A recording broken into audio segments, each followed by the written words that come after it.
तो हम 9th question करेंगे। रेशियो एंड प्रोपोर्शनल का है। If 7800 is divided between A B C. अगर हमें इस रेशियो में दे रखा है तो हमें बी का शेयर निकालना है, हमें बी की वैल्यू निकालनी है। तो हम क्या करेंगे, सबसे पहले ये जो रेशियो में दे रखे हैं ए बी सी, कितना 1:1/2 1/3 1/4, इसको हम अच्छे से तोड़ लेंगे। कैसे तोड़ेंगे मतलब इनका एलसीएम कितना होगा, 12 आ जाएगा। 12 से पूरे उसमें इंटू कर देंगे, तो इंटू करेंगे तो हमारे क्या आ जाएगा 6 4 और 3। तो हमें ए बी सी का हमें इस टाइप में रेशियो निकल गया। हमें क्या करना होता है, इन तीनों का एलसीएम लेना होता है। एलसीएम जो होता है उससे मल्टीप्लाई कर देते हैं। अब ये 12 से इंटू होगा तो 2 6 या 12 होगा, यहाँ पे 12 होगा तो 3 4 या 12 होगा, यहाँ पे ऐसे करके ये आ गया। अब हम जाते हैं क्वेश्चन में, और हमें क्या दे रखा है, इसमें हमें जो इनका सम है इनकी वैल्यू हमें क्या दे रखा है, कितना दे रखा है 7 मतलब 6 + 4 + 3 हमें 7800 दे रखा है।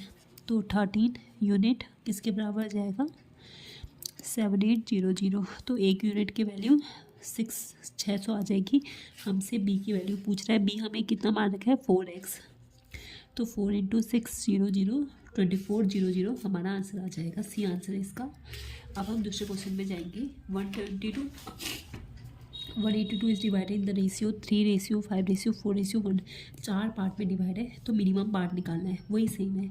इस अगर माना कि जो वो है जो 182 है वो इस तरीके से 3x 5x 4x और 1x के उसमें टूट रखा है, मतलब डिवाइड हो रखा है।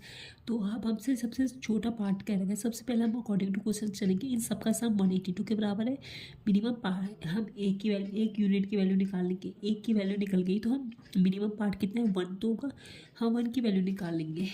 तो हमें क्या दे रखा है 3:5:3 5 4 और 1 और इनका सम किसके बराबर दे रखा है 182 के बराबर।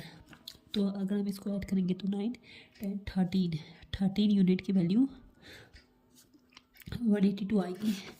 तो हम 13 से इसको डिवाइड कर देंगे। 13 मुझे 13 6 13 कितना आएगा, 13 के बाद कितना 5 13 4 जाओगा तो 14 आ गई यूनिट। तो हमारा 14 आंसर आ जाएगा इसका 14।